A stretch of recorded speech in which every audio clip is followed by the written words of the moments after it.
ডিসেম্বরের ভিতরেই সব করতে হবে।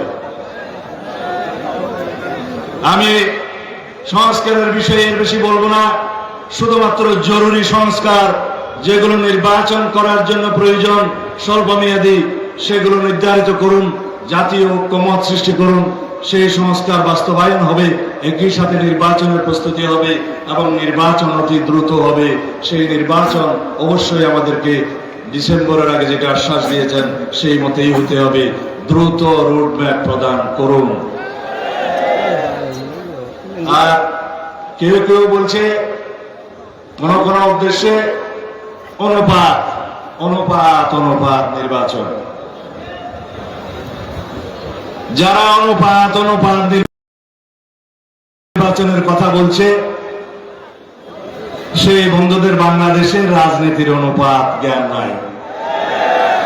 বাংলাদেশের মানুষ আরে বাবা, স্থানীয় সরকার নির্বাচন কি সরকার পরিবর্তন করে? স্থানীয় সরকার নির্বাচন কি গণতন্ত্রকে পুনঃপ্রতিষ্ঠিত করবে? এই সরকারের ম্যান্ডেট কি? জনগণের আকাঙ্ক্ষা কি? গণ অভ্যুত্থানের আকাঙ্ক্ষা কি ছিল? বাংলাদেশের সমগ্র এলাকার সমগ্র মানুষ, সমগ্র শ্রেণী পেশার মানুষ রক্ত দিয়েছে শুধুমাত্র হারানো গণতন্ত্রকে পুনঃপ্রতিষ্ঠা করার জন্য। এই দেশের সমস্ত জনগণের হারানো গণতান্ত্রিক অধিকার, সাংবিধানিক অধিকার পুনঃপ্রতিষ্ঠার জন্য, ফিরে পাওয়ার জন্য। এই দেশের মানুষ বৈষম্যহীন সমাজ ব্যবস্থা প্রতিষ্ঠার জন্য রক্ত দিয়েছে, আমাদের সন্তানরা রক্ত দিয়েছে এই সমস্ত অধিকারগুলোর জন্য। তারা স্থানীয় সরকার নির্বাচনের জন্য জীবন দেয় নাই, তারা জীবন দিয়েছে একটি গণতান্ত্রিক রাজনৈতিক সরকার প্রতিষ্ঠার জন্য, যেটা প্রতিষ্ঠা হতে পারে জাতীয় সংসদের নির্বাচনের মধ্য দিয়ে। বাংলাদেশের জনগণ সাংবিধানিকভাবে এই অন্তর্বর্তীকালীন সরকারকে শপথ নিতে দেখেছে, আমরা অনুমোদন দিয়েছি, সুপ্রিম কোর্ট অনুমোদন দিয়েছে। সুতরাং এই সাংবিধানিক সরকারের সাংবিধানিক ম্যান্ডেটই হচ্ছে গণতন্ত্র প্রতিষ্ঠার জন্য সংসদ নির্বাচন করা। নির্বাচন কমিশনের সাংবিধানিক অধিকার হচ্ছে, ম্যান্ডেট হচ্ছে জাতীয় সংসদের নির্বাচন করা। সুতরাং জাতীয় সংসদ নির্বাচন সর্বাগ্রে হতে হবে স্থিতিশীলতা আনয়নের লক্ষ্যে, রাজনৈতিক সরকার প্রতিষ্ঠার লক্ষ্যে, জনগণের সকল অধিকার প্রতিষ্ঠার লক্ষ্যে, জনগণের সার্বভৌমত্ব প্রতিষ্ঠার লক্ষ্যে। বাংলাদেশের সংবিধান অনুযায়ী একমাত্র এই জনগণ হচ্ছে সার্বভৌম।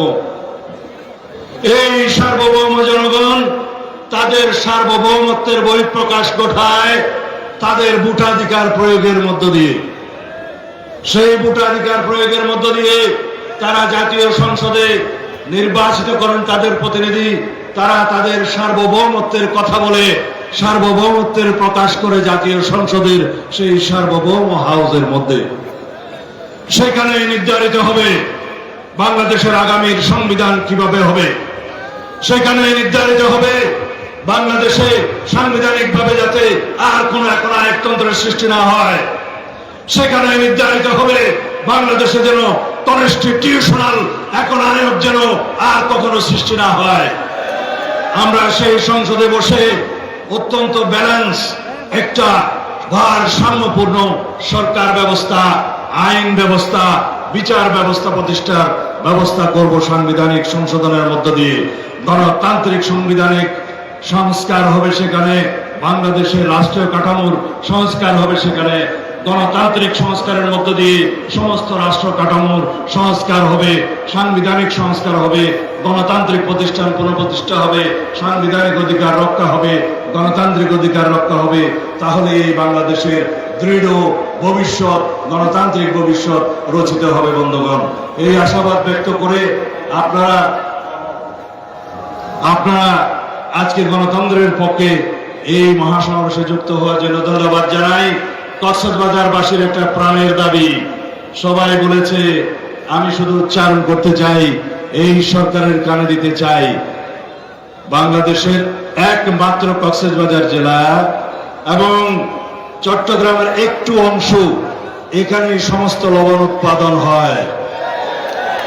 এই লবণ দেশের মানুষ খায়। সুতরাং কক্সবাজারের লবণ চাষীদের সাথে ন্যায় বিচার করুন, নিমক হারামি করবেন না। লবণের ন্যায্য মূল্য দিতে হবে, না হলে পরে আগামী বছর থেকে এই লবণ চাষীরা যদি লবণ চাষ থেকে মুখ ফিরায় নেয়, তাহলে বাংলাদেশের সমস্ত লবণ আমদানি করতে হবে। সুতরাং সরকারকে অনুরোধ করব, আপনারা কক্সবাজার সফরে আসুন, চাষীদের সাথে কথা বলুন, বিস্তর লবণ আমদানি করবেন না। বাংলাদেশের লবণ চাষকে আপনারা উৎসাহিত করুন, লবণের ন্যায্য মূল্য আপনারা প্রদান করুন, এই দেশের লবণ চাষীদেরকে বাঁচতে দিন। ধন্যবাদ সবাইকে। বাংলাদেশ জিন্দাবাদ। বাংলাদেশ